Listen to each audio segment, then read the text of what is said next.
Shalom, selamat pagi saudara-saudariku yang dikasihi Yesus Kristus Sang Putra Allah.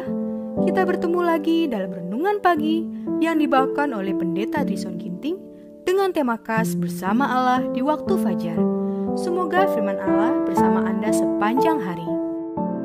Shalom umat-umat Tuhan dimanapun kita berada, selamat pagi. Kita bersuka cita pada pagi ini oleh karena kita dapat memuliakan Tuhan dan mengingat Dia sebagai Allah pencipta kita.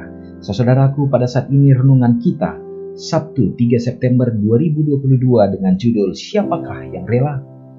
Ayatnya terdapat di dalam 1 Tawarik 29 ayat 5. Maka siapakah pada hari ini yang rela memberikan persembahan kepada Tuhan? Tidaklah aman bagi kita untuk tetap masih merenung-renungkan keuntungan yang akan diperoleh kalau mengikuti anjuran-anjuran setan.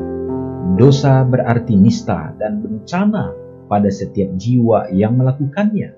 Namun itu membutakan dan menyesatkan sifatnya dan akan memikat kita dengan sajian-sajian bujuk rayunya yang licik. Kalau kita memasuki lahan setan, tidak ada jaminan perlindungan dari kuasanya.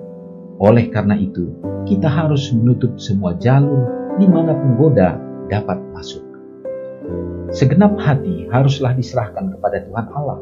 Kalau tidak, maka perubahan tidak akan pernah berlangsung di dalam diri kita. Perubahan yang akan memulihkan kita menjadi seperti Dia. Dengan keadaan kita seperti ini, kita terpisah dari Allah. Roh Kudus melukiskan keadaan kita dalam kalimat seperti berikut. Kamu dulu sudah mati karena pelanggaran-pelanggaran dan dosa-dosanya. Seluruh kepala sakit dan seluruh hati lemah lesu. Tidak ada yang sehat.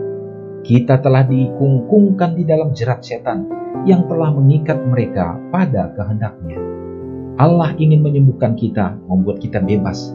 Tetapi karena ini memerlukan perubahan yang menyeluruh, pembaharuan seluruh keadaan kita, maka kita harus menyerahkan segenap diri kepadanya.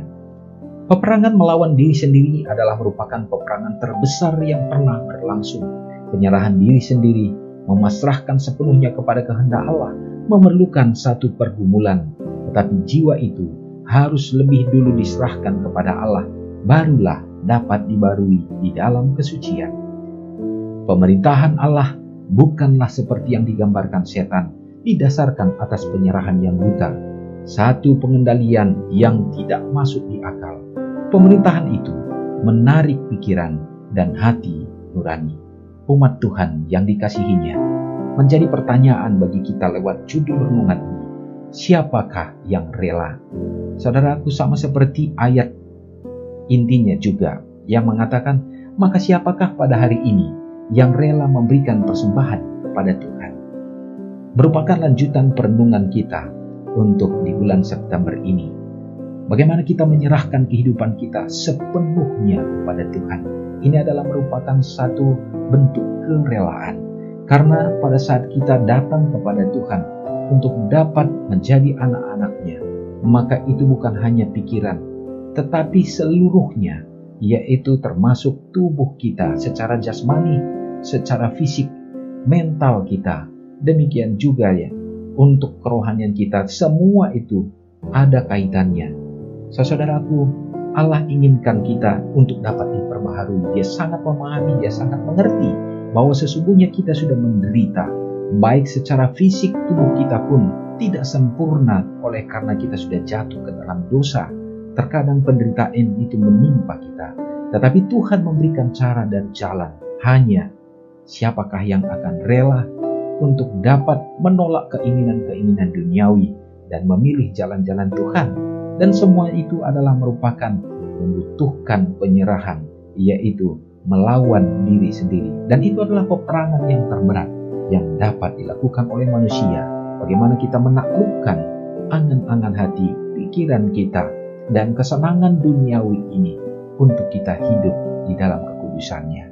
Semoga firman ini menolong kita untuk berjalan dengan Tuhan di sepanjang hari ini. Mari kita sama-sama berdoa.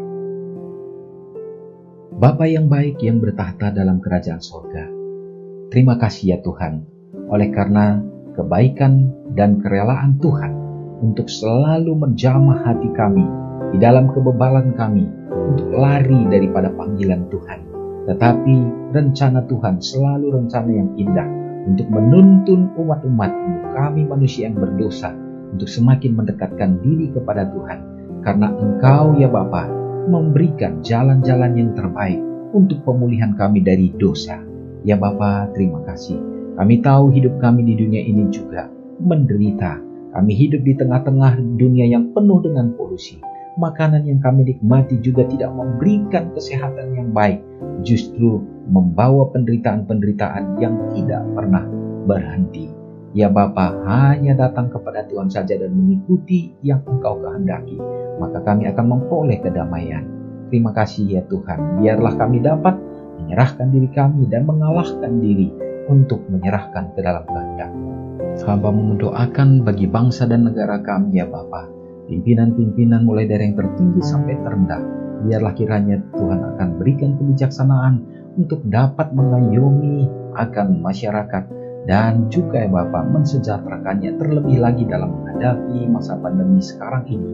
Juga menjadi harapan kami ya Bapa, supaya kami tetap dapat memiliki waktu, kebebasan untuk bisa berbakti, memuji dan memuliakan Engkau pada hari yang Tuhan tentukan. Ya Bapa, terima kasih. Berkat-Mu menjadi umat-umat Tuhan dimanapun berada dalam persekutuan bersama dengan gereja-Mu dalam memenuhi misi pelayanan yang Tuhan perintahkan. Biarlah umat-umat Tuhan, kami semua dapat menjadi terang, menjadi saksi-saksi kebenaran untuk menyebarluaskan akan pekabaran Tuhan, sehingga banyak jiwa yang akan bersedia dalam menantikan kedatangan Tuhan. Ya Bapa, terima kasih untuk kasih-Mu yang selalu menjadi bagian kami, mengampuni dosa kami Tuhan. Karena doa ini hamba-Mu serahkan hanya dalam nama Yesus yang sudah menjadi juru selamat kami. Amin. Shalom, selamat pagi, Tuhan Yesus memberkati. Ingatlah Matius 5 ayat 13-16. Biarlah kamu menjadi garam yang mengasinkan dan terang yang menyinari kehidupan orang lain. Jangan lupa subscribe, like, dan share ke seluruh dunia.